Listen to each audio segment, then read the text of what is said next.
Florida State brought back down to earth after a dramatic overtime loss to Virginia, but there's still our game of the week against Miami and then Alabama, Vanderbilt. Can the Commodores get it done again? This is College Football Kickoff.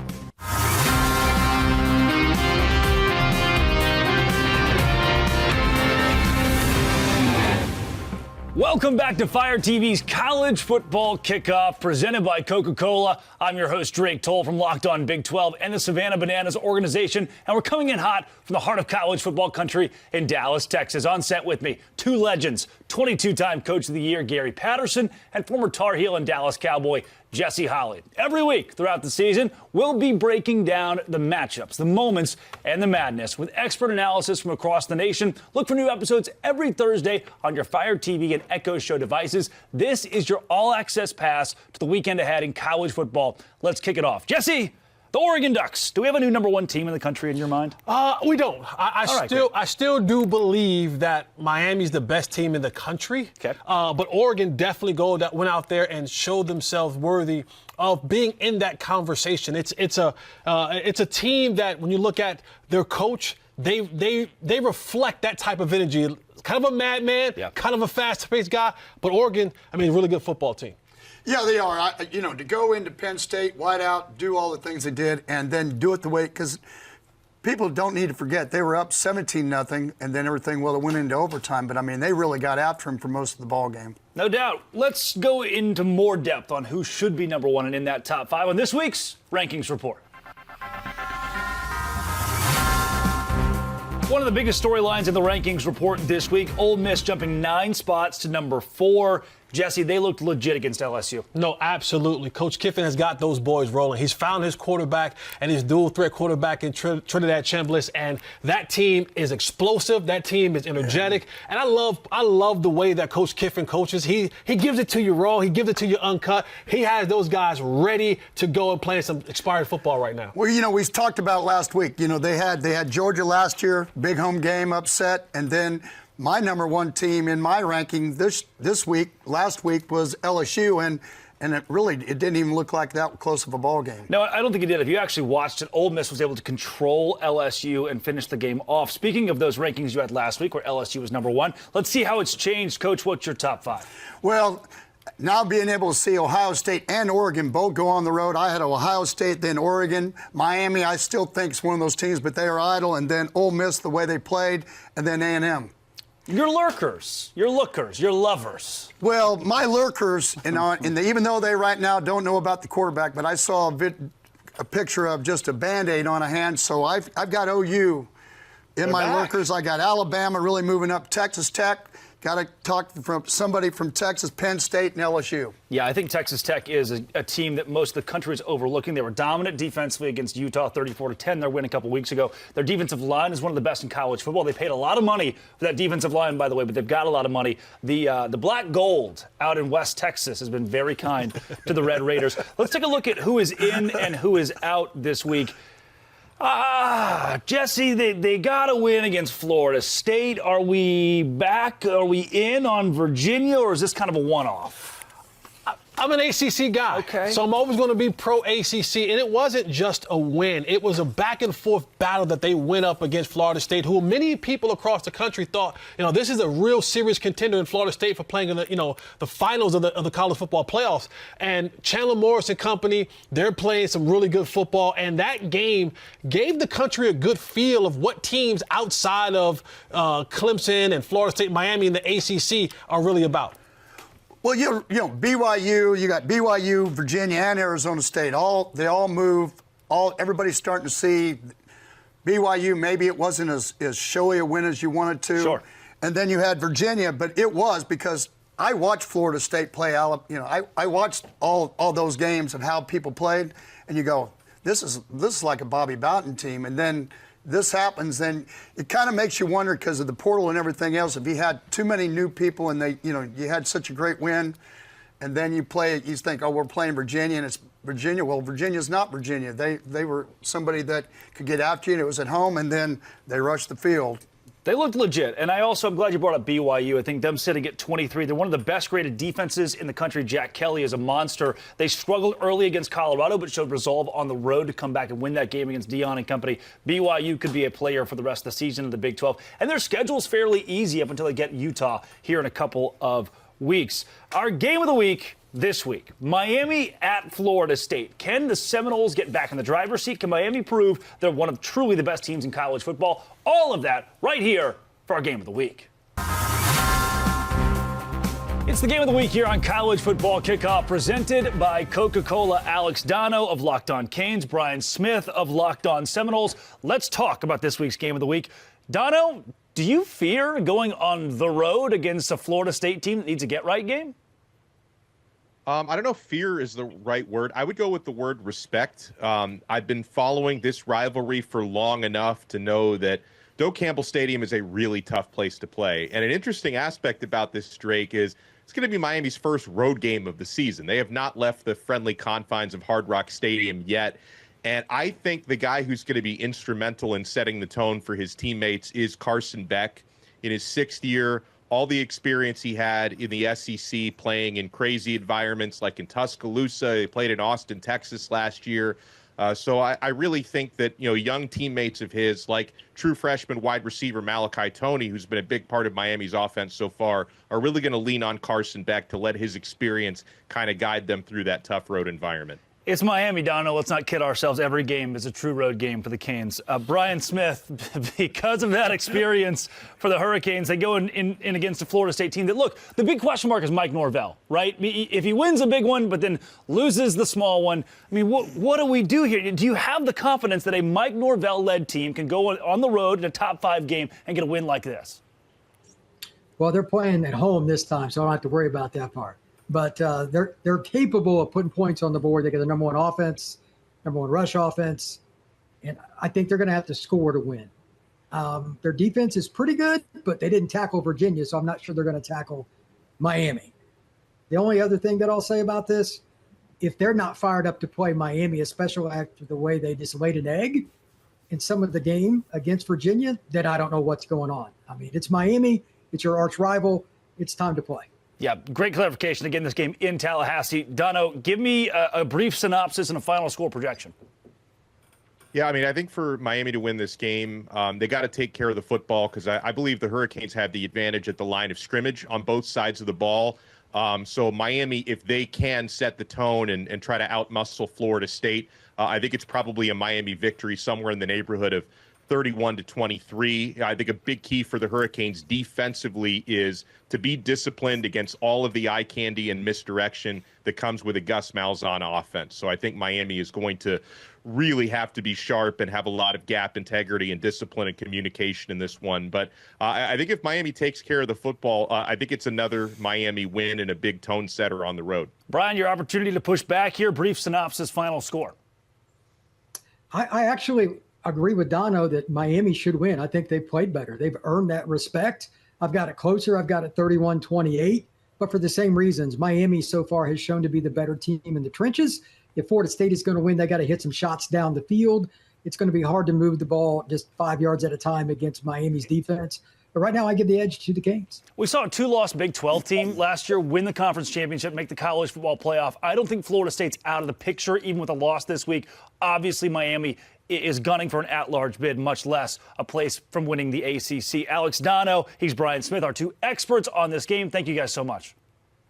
Thank you. Thank you. And thank you for being a passionate fan. It's hard work. We all know it's hard work. There's pomp and there's circumstance every single weekend, every Saturday, and it makes you work up a thirst. Fan work is thirsty work. Enjoy a refreshing Coca-Cola.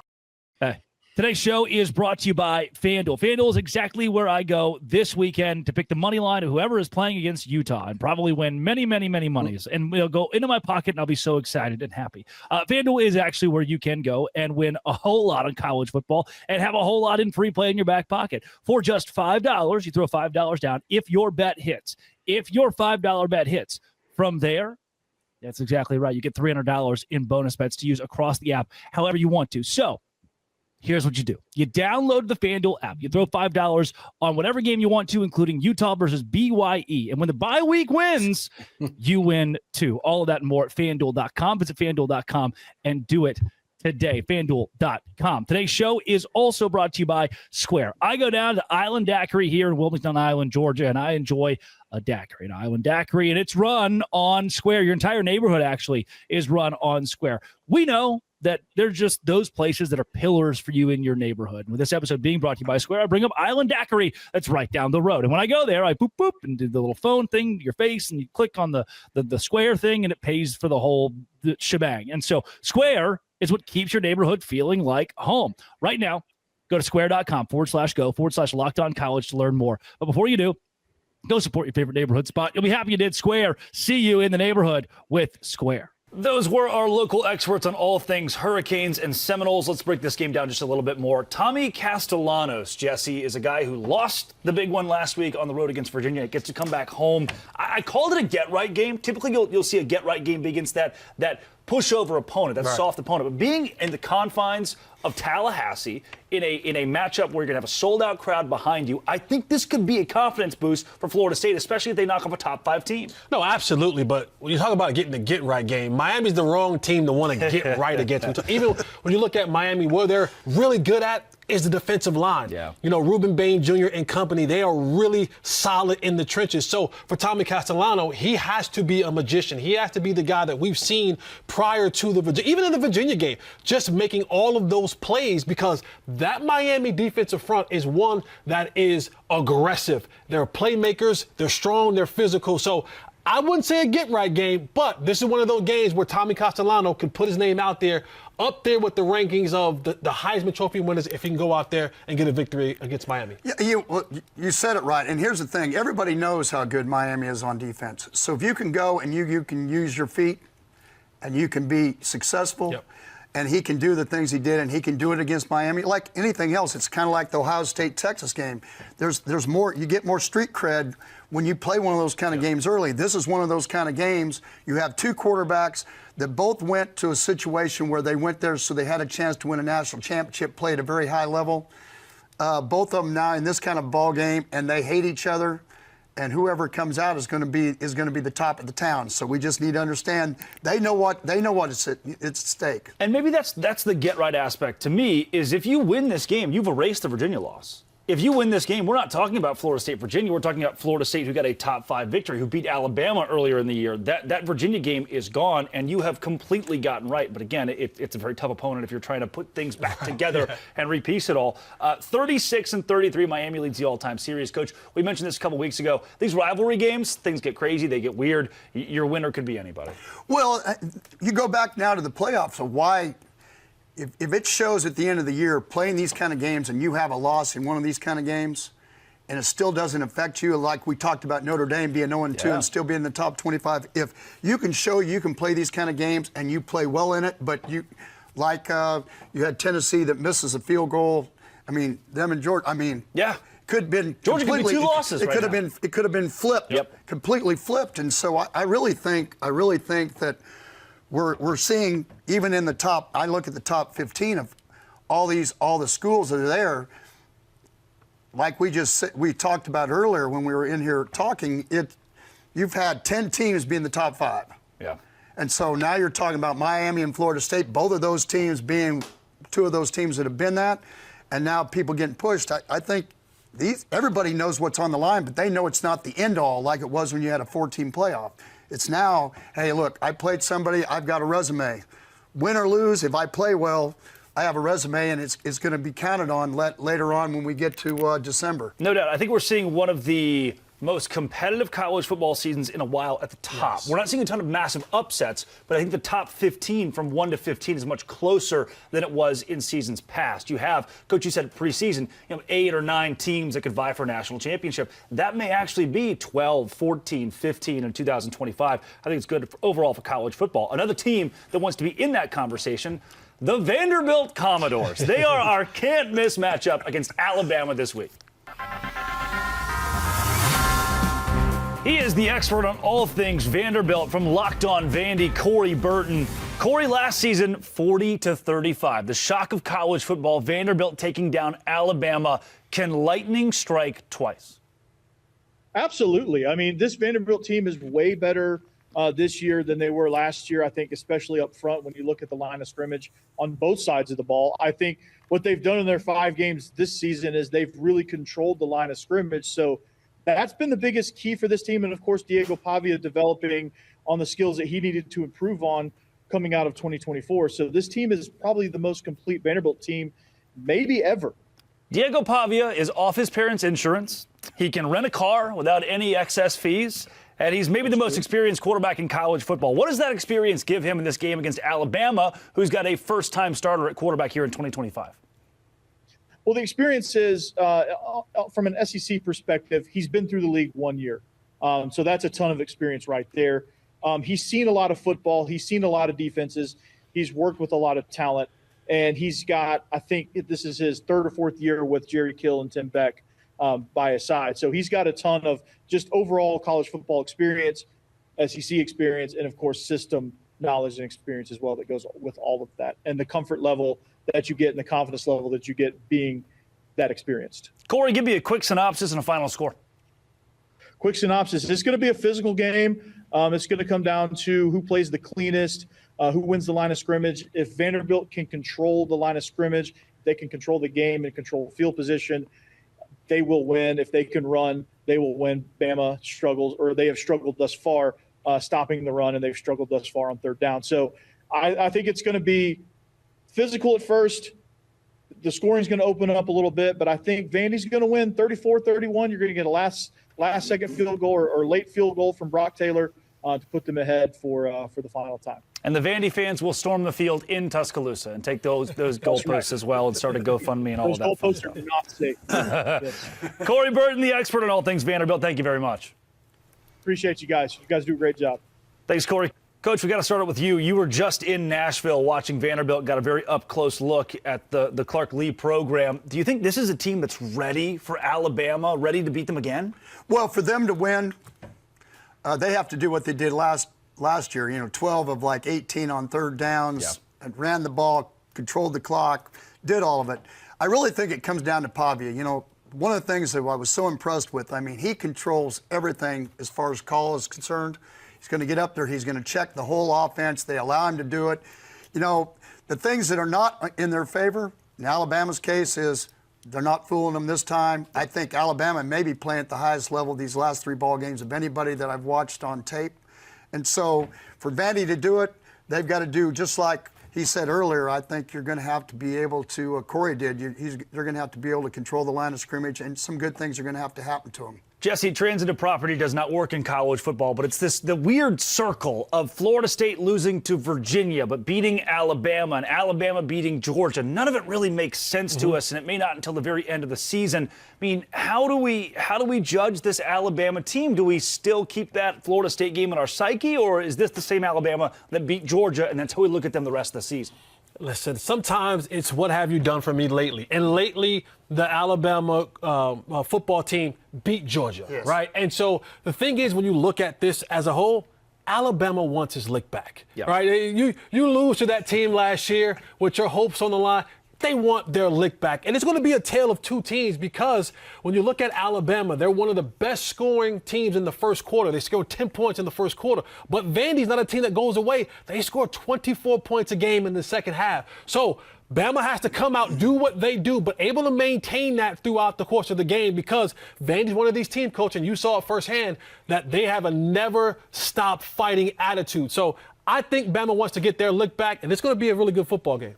Well, that's what I told Coach Lee. They were on the sidelines and they were frustrated last week because Utah State, and it was 55-35, and they gave up some big plays. And I said, wouldn't you rather be all these things went wrong right now? Yeah. But you won 55-35, and then you made all these mistakes next week against Alabama. That's when you wanted to have the perfect game. So I think that's what they're looking for. They want to be able to go into Tuscaloosa. They want to be able to play their kind of game. They want things to go right for them.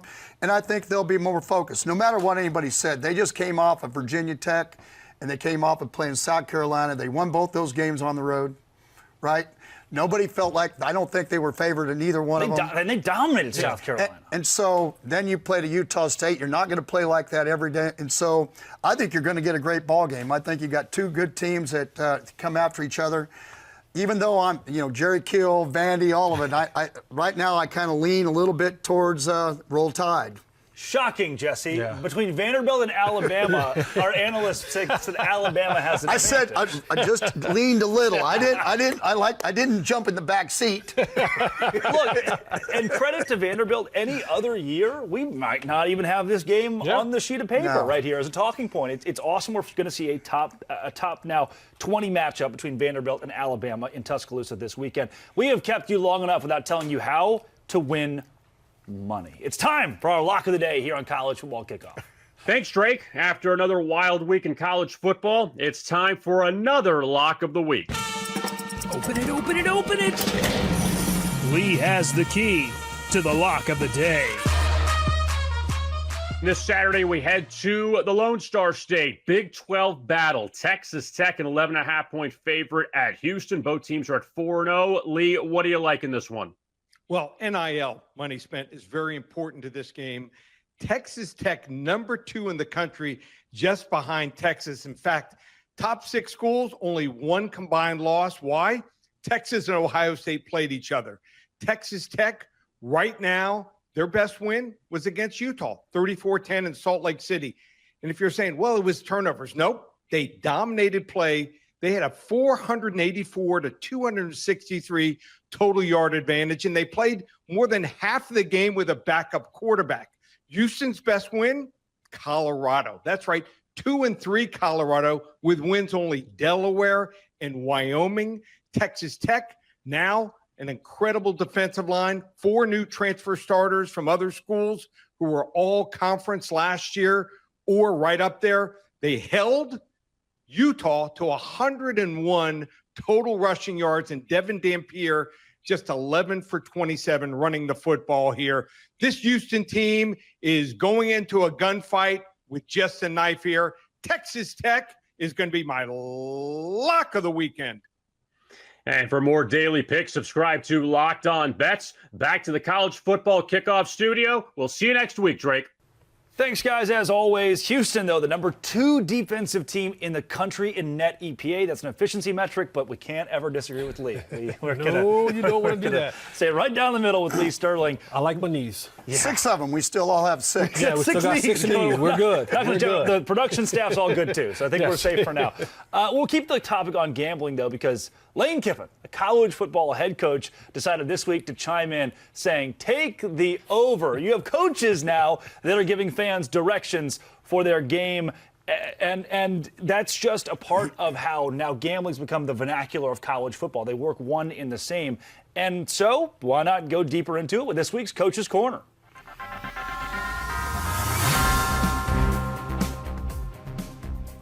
I learned a long time ago when I first became a head coach, in my first 7 or 8 years, people would say to me at the end of the season, Coach, you covered the spread. And, I was a young head coach. All I cared about was winning. I didn't even think about it until we went to the Rose Bowl in 2010, and Wisconsin, which we played at TCU, was scoring like 70 points, I think, on their last 6 or 7 opponents. And then somebody brought my attention. They said the spread, and they said it was -2 TCU, that we were favored in the ball game. And I'm like, have you guys lost your mind? We're in the Mountain West Conference. It's the first time anybody's been allowed outside of the Big Ten or the Pac-12 to play in the Rose Bowl, and you're saying that we're favored. Well, we ended up winning 21-19.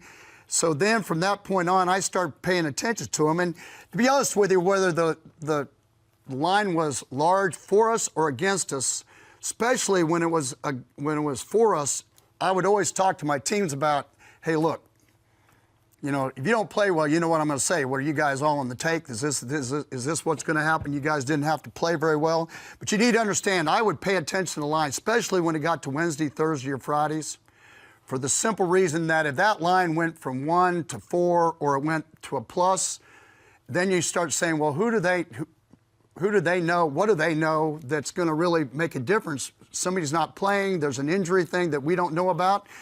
And my guys said to me, well, Coach, there's this offline injury deal that tells everybody really on Tuesday or Wednesday who's not going to play, who is going to play coming out of Vegas. And so I started paying a lot of attention to that.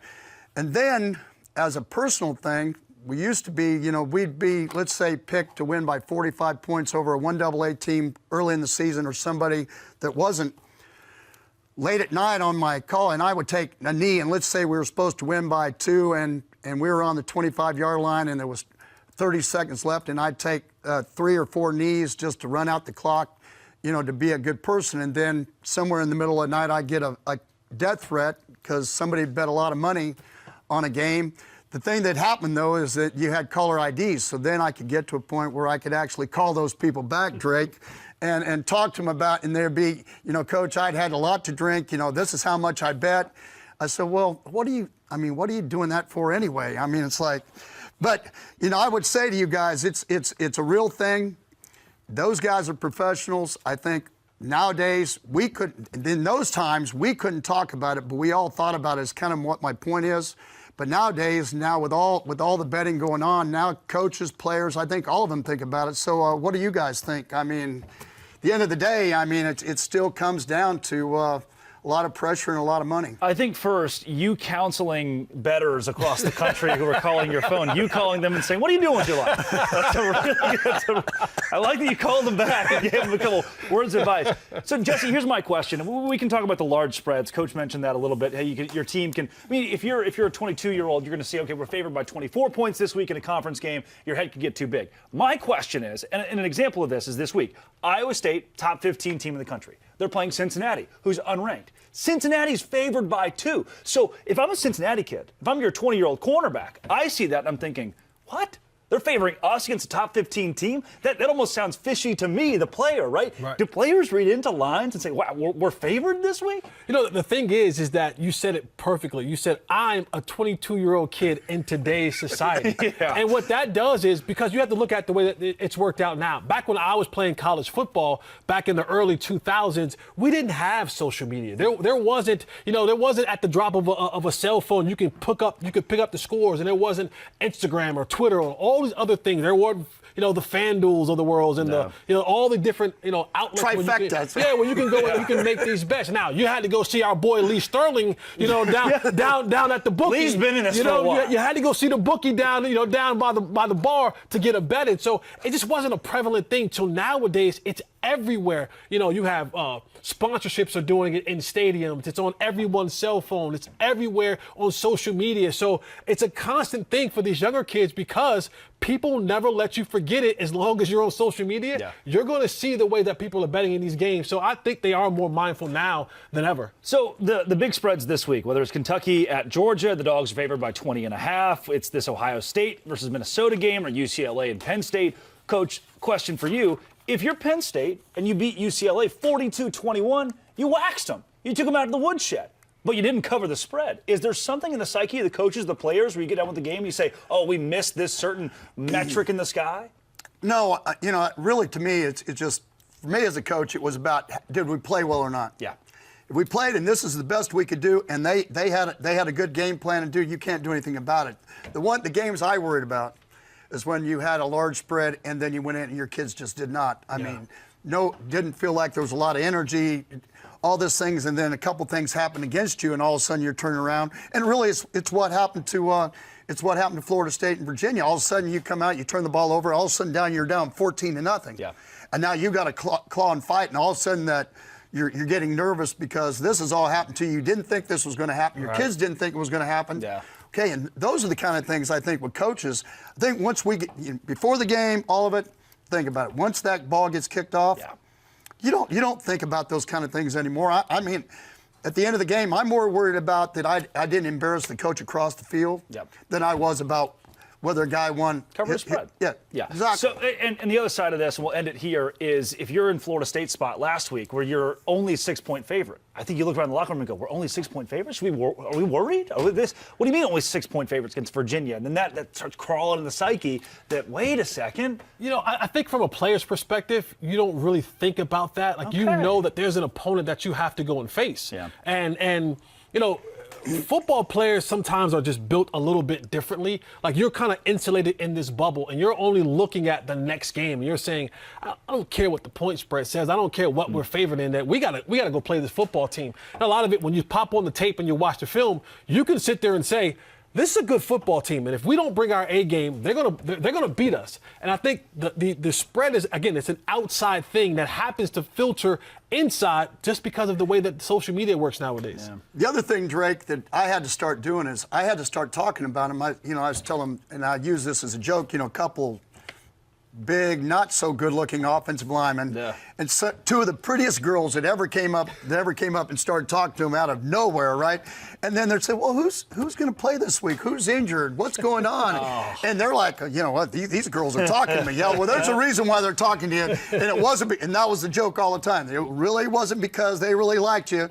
They're going to get paid on the other end if they came up with some information. Was the quarterback? Their Uncle Lee Sterling. Talking. He's trying to get a little information. Well, here it is. Yep.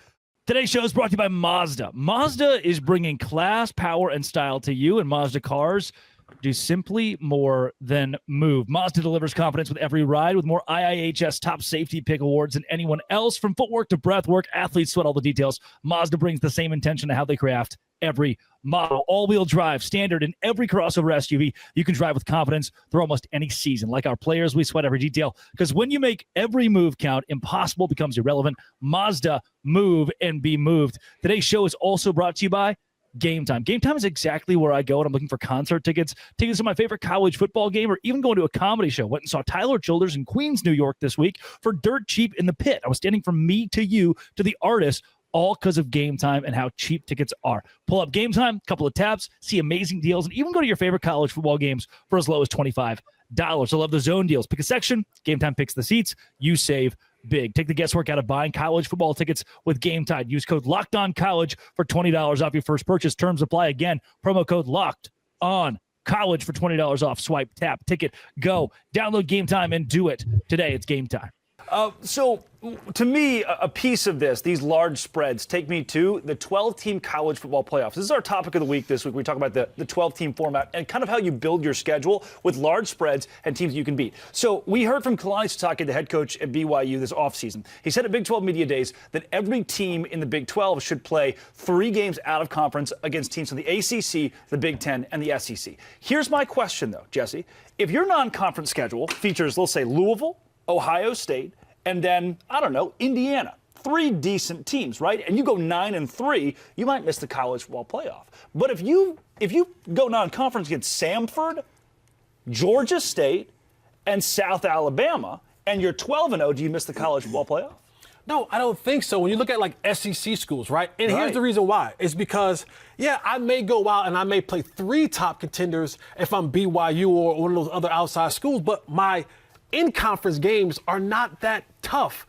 It's teams like the SEC where every single week it is a battle. Like you look at A&M's schedule coming up here, like they're playing top 10 teams every single week. And that right there is just to me, it shows that you can go through the fire against top-level competition and come out a little bit unscathed. To go win 3 games opposed to going to win 9, 8, 9, or 10 games within conference like that, that to me holds a little bit more weight than the outside. So Coach, that's what the question is for me. Why would you schedule tough teams out of conference if you lose and you're penalized, or you can just add a win to your win total? So I always had to deal with had 4 athletic directors.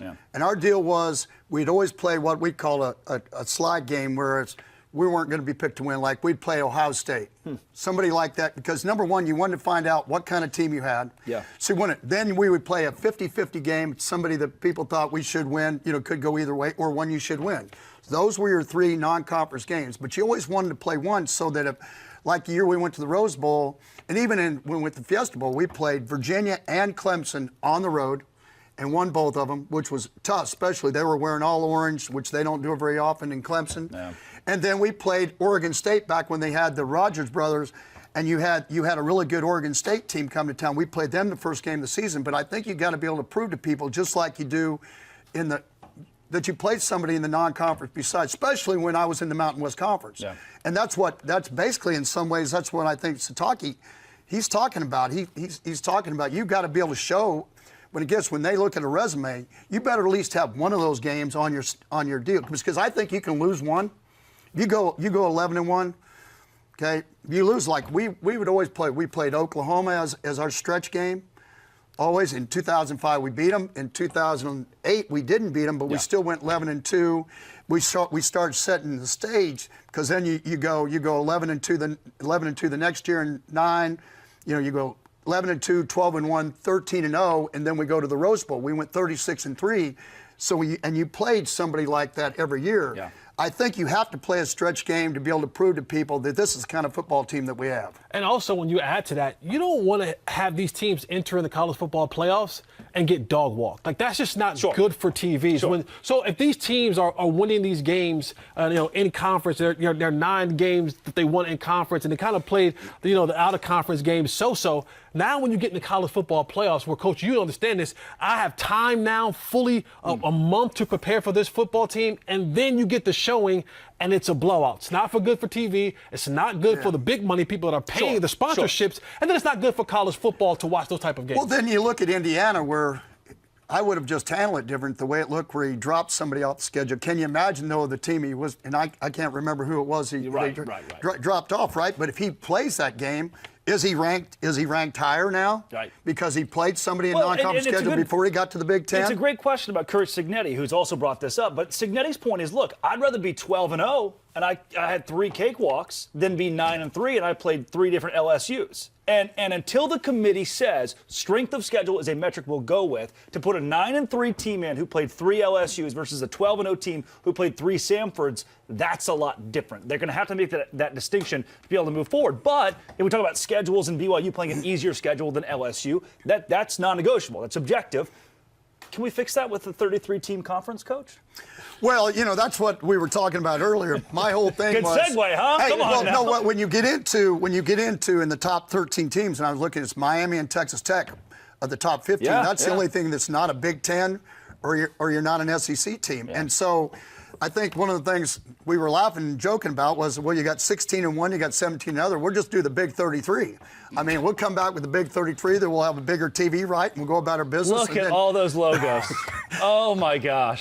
Hey, that's what I'm talking about right there. That's a color coordinated whole top of group. And you could you imagine trying to say, well, who exactly is at the top of the standings? Of the Big 33. Oh, yeah. I don't even know where we start. Would you go east and west? Would you go north and south? I mean, how would you do this? You got to regionalize it somehow, right? Yeah. And this is a wild hypothetical. Here's the weird part, though. I do think that, and we've heard a lot in the offseason, North Carolina, Miami, Clemson, Florida State are lobbying better positioning in a different conference, likely the Big Ten, possibly the SEC, because those 2 leagues are making $20 million more per team per year than schools are being paid by their TV contracts in the ACC or the Big 12. So I think we're going to see a very different ACC come 2030, 2031 as these TV contracts start to run out and become restructured. That's when I do think you'll likely see the ACC and the Big 12 say, look, we either work together or we die in college football. But right now, the ACC, I think they're 2-5 this year against the Big 12. It's a conference that's trying to get back into the national spotlight without their powerhouses like Clemson or Florida State. They need Louisville to be really good. They need SMU to be really solid, and they've ebbed and flowed. Let's get into a couple of those games that come from the Big 12 and maybe an ACC team or two, as we've already talked about Miami and Florida State. It's time for our playoff playbook.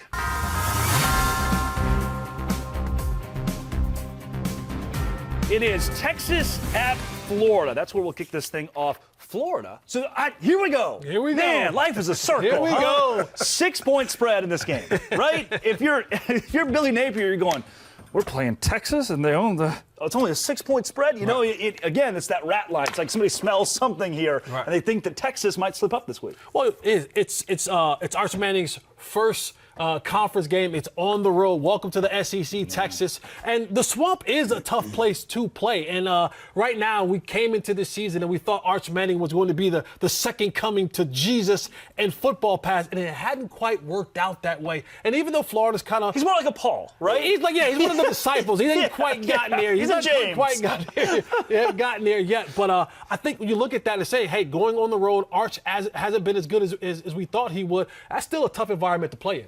Well, yeah, I think this is one that they wish they would have flipped the games where it was going to be in Austin. You know, that's, as you said, a get better game. Yeah. I think they would feel a lot better if they had their own 100,000 people screaming for them and doing it. And, you know, to be honest with you, quarterback for Florida, he throws 5 picks. Lagway, yep. Yeah. And so you need to understand, they haven't played their best football. They got well last year with a big win, I think, LSU. Mm-hmm. And I think you're looking at a situation where you got a Texas team coming to town, plays great defense, trying to find themselves really a little bit on offense with a young quarterback. And Florida's looking at, and you know, from sitting in the locker room, and I think you'd know this, I think you would agree, Jesse, no matter what the coach says, they know, they watch TV, they watch the film, they know you can say all you want to your team about trying to talk them into, well, they're not very this or they're not that. But at the end of the day, the kids know. You can't fool a 6-year-old. You're not going to fool a 22-year-old. And so they know. And this, in some ways, the 6 point, all of that kind of gives, I think, Florida a little bit of confidence because you know you haven't played your best football. You know you're athletic enough on defense to go get after them. And so I think this is going to be an interesting one. Vegas believes in Florida. I mean, if I'm a 22-year-old cornerback, like Vegas believes in us. Desperate team right there in Florida. So, you know, Vegas might look at that and go, they may just throw everything at this Texas football team. They need it. Iowa State at Cincinnati. I don't think either of these teams are desperate right now. I think they both have looked really efficient, namely Iowa State, but they are underdogs on the road. Jeff Carr of Locked On Bearcats. Will Cincinnati get it done? The Cincinnati Bearcats are going to beat the Iowa State Cyclones this Saturday because of their offensive line and because of Brendan Sorsby. Brendan Sorsby had a breakout performance in their win over Kansas this past week, where it seemed as though Jalen Daniels was making play after play, and Brendan Sorsby answered every single time. He orchestrated multiple long drives, and he orchestrated the most clutch drive of the game with 1:45 left in regulation. He was able to lead the team down the field and get the go-ahead touchdown. And I love this offensive line. They've allowed 1 sack all year long, and they just look really strong and provide the balance that Scott Satterfield wants to run on offense. Whether they're passing or running the ball, this offensive line is lethal. That's why I think the Bearcats get the win over Iowa State at home at Nippert Stadium. It's sold out. It's going to be striped red and black. Bearcats going to get that win. Jesse, sweater to sweater. Yeah. Brendan Sorsby is a good quarterback. He is white hot right now. He's playing some phenomenal football. After taking that early loss to Nebraska, he has been on an absolute tear. Watch out, because he can be one of those guys that can really take over. Coach, you got a soft spot for Boise State. You've mentioned your early years at TCU before the Big 12. You're reminded of Boise State. Do you think that there's any way the Broncos get it done at Notre Dame? No. Okay, thank you. All right. Notre Dame right now, they've had their, mean, you've got, they have an edge to them right now because they felt like they got 2 losses. I mean, their back's against the wall. There's nobody that they're taking lightly. It is Kentucky on the road against Georgia. Look, a 21-point spread, 20.5-point spread here, Jesse. I know we're talking a lot about spreads today. I think Kentucky can at least slow the game down to the point they lose this 35-24. Is it basketball season yet? Yeah. Kentucky's waiting for basketball season. Like, let's be honest. Kentucky's waiting for basketball season and going down to Georgia. After Georgia losing to Alabama, they're going to be looking for basketball season real soon in Kentucky. Yeah. Mississippi State at Texas A&M. Coach, I think this is another feather in the cap for A&M. I think Mississippi State is a good football team, but when you're playing on the road against now a proven SEC opponent like the Aggies, I've got the other team in maroon who's playing at home this week. Yeah, they're just playing great defense. I think it'll be closer than what you think. You know, they played Tennessee, right down to the wire. I think it's going to be the same thing in Aggie land.